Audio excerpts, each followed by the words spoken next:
Assalamualaikum warahmatullahi wabarakatuh.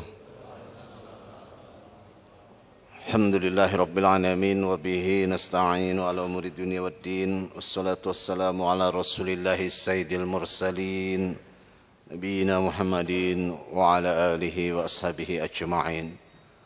Allahumma ij'al jam'atana hadha jam'an marhuman wa tafarraquna min ba'dihi tafarraqan ma'suman. Wahaikum bitahiyat jamaah rahimakumullah shaimun. Alhamdulillah pada siang hari ini kita telah memasuki ibadah puasa kita yang keberapa ini Pak? Yang ke? Alhamdulillah 24 ya. Alhamdulillah sebentar lagi selesai. Lah kok ketawa Pak? Kan biasanya kita kalau udah urusan ibadah maunya yang cepat-cepat, betul nggak? Ini semalam pada terawih nggak semalam? Nah kalau semalam kita terawih di satu masjid, kemudian di masjid itu diumumin jamaah kita punya dua imam. Satu imamnya ini bacaannya lambat-lambat dan ayatnya panjang-panjang. Yang satu lagi cepat-cepat bacaannya dan ayatnya pendek-pendek. Lah kita pilih yang mana kita? Pilih yang mana? Panjang-panjang? Bohong. Pasti kita akan pilih yang pendek-pendek dan cepat. Itulah kita kalau udah urusan ibadah. Begitu imamnya baca ayat yang panjang-panjang lama, kita ngerutu nih, brengsek nih iman nih. Gak tahu ya, gue udah kena asam urat kan. Ya, pas selesai gak protes sama pengurus masjid itu siapa itu imamnya itu Ustadz Yusron, ganti jangan jadi imam besok. Baik ya, mudah-mudahan Allah SWT senantiasa memberikan kekuatan lahir batin kepada kita hingga insya Allah kita bisa menyelesaikan ibadah di dalam bulan Ramadan ini, sehingga bulan Ramadan ini adalah bulan dan amal yang terbaik di dalam hidup kita insya Allah, amin ya rabbal alamin. Saya diminta untuk menyampaikan materi tentang jin, mistik dan fenomena kemusyrikan ya. Yang ini memang kalau kita lihat hampir di seluruh wilayah Indonesia itu ada. Saya alhamdulillah udah jalan dari ujung timur ke ujung barat Indonesia, sampai juga ke mana, ke Pulau Bunyu, utara Kalimantan, Sulawesi, hampir semuanya. Jadi saya lihat memang fenomena umum di hampir seluruh masyarakat Indonesia ini adalah fenomena kemusyrikan. Ya, baik terang-terangan atau tersembunyi. Mungkin inilah dosa kita yang terbesar kepada Allah Subhanahu wa taala. Sehingga negeri kita ini kok sampai sekarang ya belum bisa juga membuat rakyatnya ini, menjadikan rakyat ini rakyat yang sejahtera, adil dan makmur. Contoh, Pak, saya mau tanya, ini bulan Ramadan itu biaya hidupnya lebih rendah apa lebih tinggi Pak dari bulan biasanya Pak? Ayo terus terang, lebih tinggi. Kenapa? Karena ada fenomena yang tiap tahun itu terus terjadi. Fenomena apa itu? Fenomena bukan mudik, bukan. Ya, fenomena naiknya harga-harga, betul nggak? Itu tiap tahun pasti terjadi. Sekarang telur aja udah 20.000 sekilo. Jadi pagi-pagi saya ngeluh, Mi cuman beli telur setengah kilo aja dah. Kenapa setengah kilo? Biasanya sekilo, habis kilonya udah 20.000. Lah, saya bilang cepet banget naiknya. Ya, kemarin aja cabai sampai berapa cabai? 60.000, 70.000. Sekarang mungkin ya, ayam berapa ayam sekarang Pak? Ini nggak pernah belanja jadi kakak pada tanah tahu nih. Tanya ibunya yang pusing. Kalau bapaknya mah pokoknya duit itu ya segitu-gitu aja dari tahun ke tahun ya kan, nggak mau tahu. Tapi yang pusing istri kita. Ya, itulah Indonesia. Di Indonesia setiap mau Ramadan, setiap mau Idul Fitri itu barang-barang naik. Kalau di Cina sana udah 10 kali Imlek, ya naik nggak tuh ya harga beras? Enggak Pak. Tetap stabil, tapi di Indonesia ini luar biasa. Dan anehnya itu barang kalau udah naik kagak mau turun, betul nggak? Betul nggak Pak? Ada 3 yang susah turun kalau udah naik Pak. Pertama jabatan politik tuh, orang udah jadi gubernur kagak mau turun-turun ya kan. Makanya dibatasi 2 kali periode. ya, atau jadi pejabat di instansinya, ya kalau bisa mah kagak turun-turun kan. Yang kedua berat badan kita kalau udah naik susah turun, betul nggak?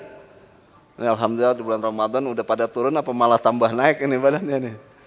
Dan yang ketiga tuh harga barang-barang. Ya itu contoh lah ya, sedikit ilustrasi itu. Jadi negeri kita ini yang sebetulnya remah gemah ripah loh jinawi sampai hari ini belum bisa membuat kita itu menjadi masyarakat yang sejahtera.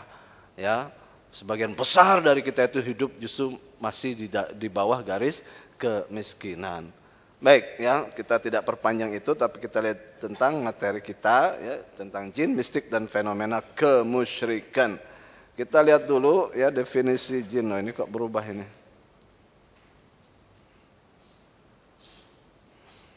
Bentar, Pak ya.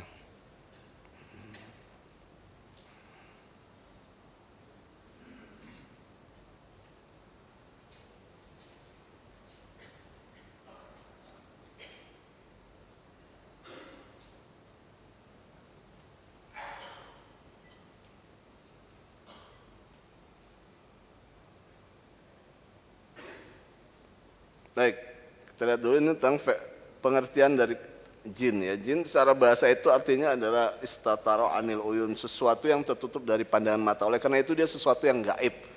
Ya, gaib itu tidak terlihat oleh mata. Secara pengertiannya makhluk gaib mukallaf yang diciptakan Allah dari sumber api yang sangat panas yang bertujuan beribadah kepadanya saja, yang hakikatnya hanya dia sajalah yang mengetahuinya. Wa ma khalaqtul jinna wal insa illa liya'budun. Ini pengertian jin. Ini ayat yang menjelaskan kepada kita ya bahwa jin itu adalah makhluk yang tidak terlihat. Dalam ayat ini ada ayat yang berbunyi innahu yarakum huwa wa qabiluhu min haitsu la tarawnahum. Ya, sesungguhnya setan itu, jin itu, iblis dalam konteks ini adalah ya ia dan pengikut-pengikutnya melihat kamu dari suatu tempat yang kamu tidak bisa melihat mereka. Jadi sesuatu yang gaib, Pak ya, sesuatu yang gaib. Ya. Sehingga dengan demikian kita tidak pernah tahu bagaimana bentuk jin itu.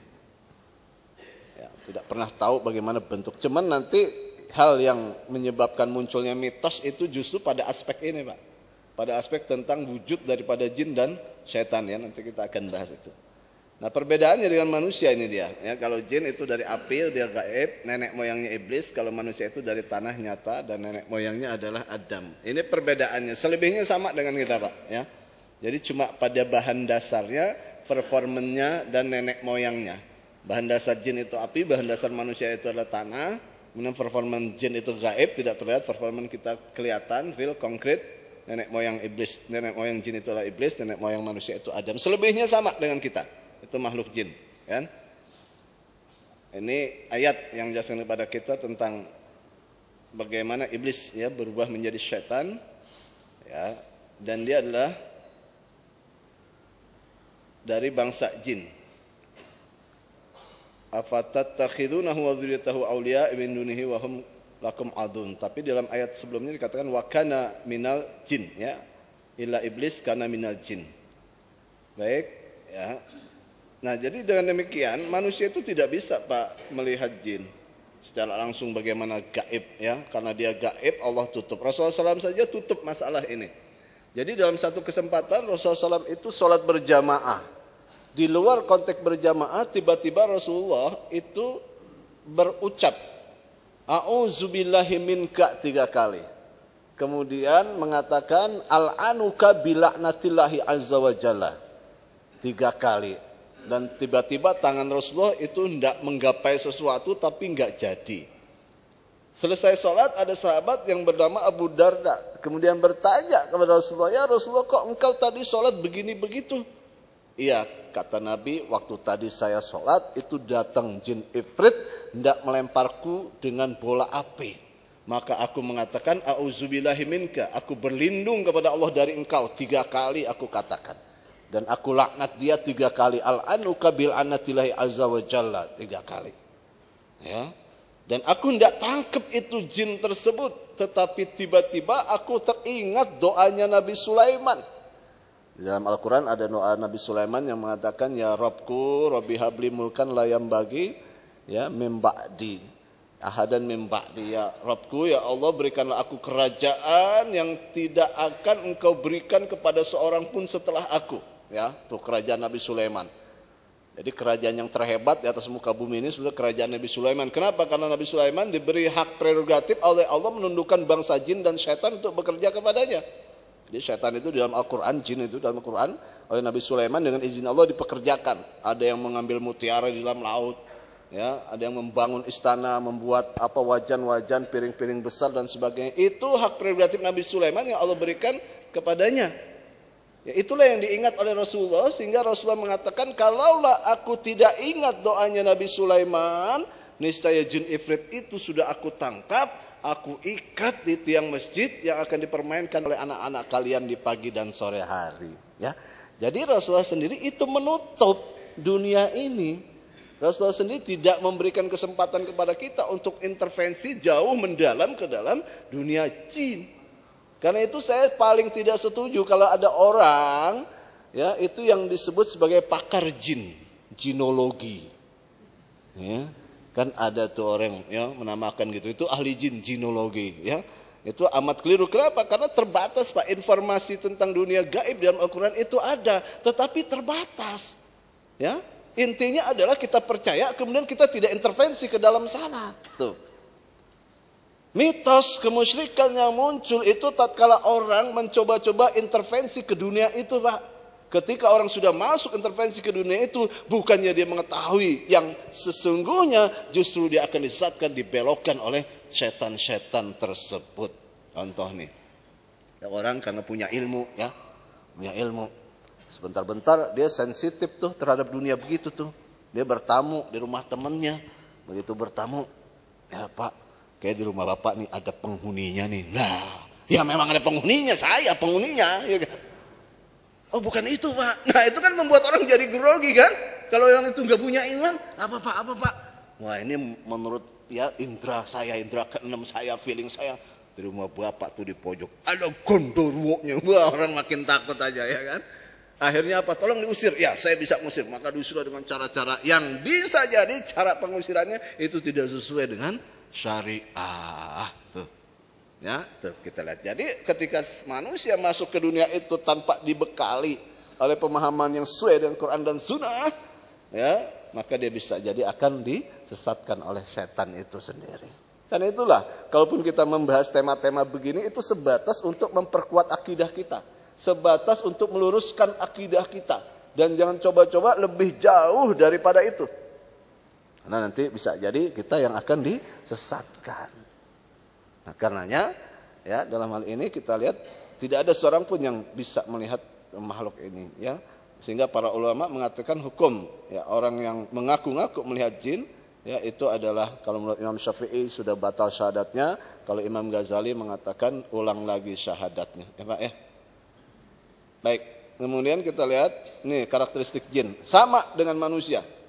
Ya, diciptakan untuk ibadah, lebih dulu diciptakan dari manusia, berjenis kelamin, ada laki-laki, ada perempuan. Dia makan dan minum, berkendaraan, kawin dan berketurunan, berakal, mendengar, melihat, bersuara, bertempat tinggal dan berkomunitas, ada yang beriman dan kufur, dan terakhir mendapat nikmat atau azab. Jadi dia sama dengan kita kecuali 2-3 hal itu ya tadi ya, pada apa bahan bakunya, pada performanya dan pada nenek moyang selebihnya sama. Di mana mereka hidup ya di dunia kita ini. Nah yang harus kita waspadai adalah jin-jin kafir itu Pak. Kenapa? Karena jin-jin kafir itu adalah antek-anteknya iblis untuk menyesatkan manusia.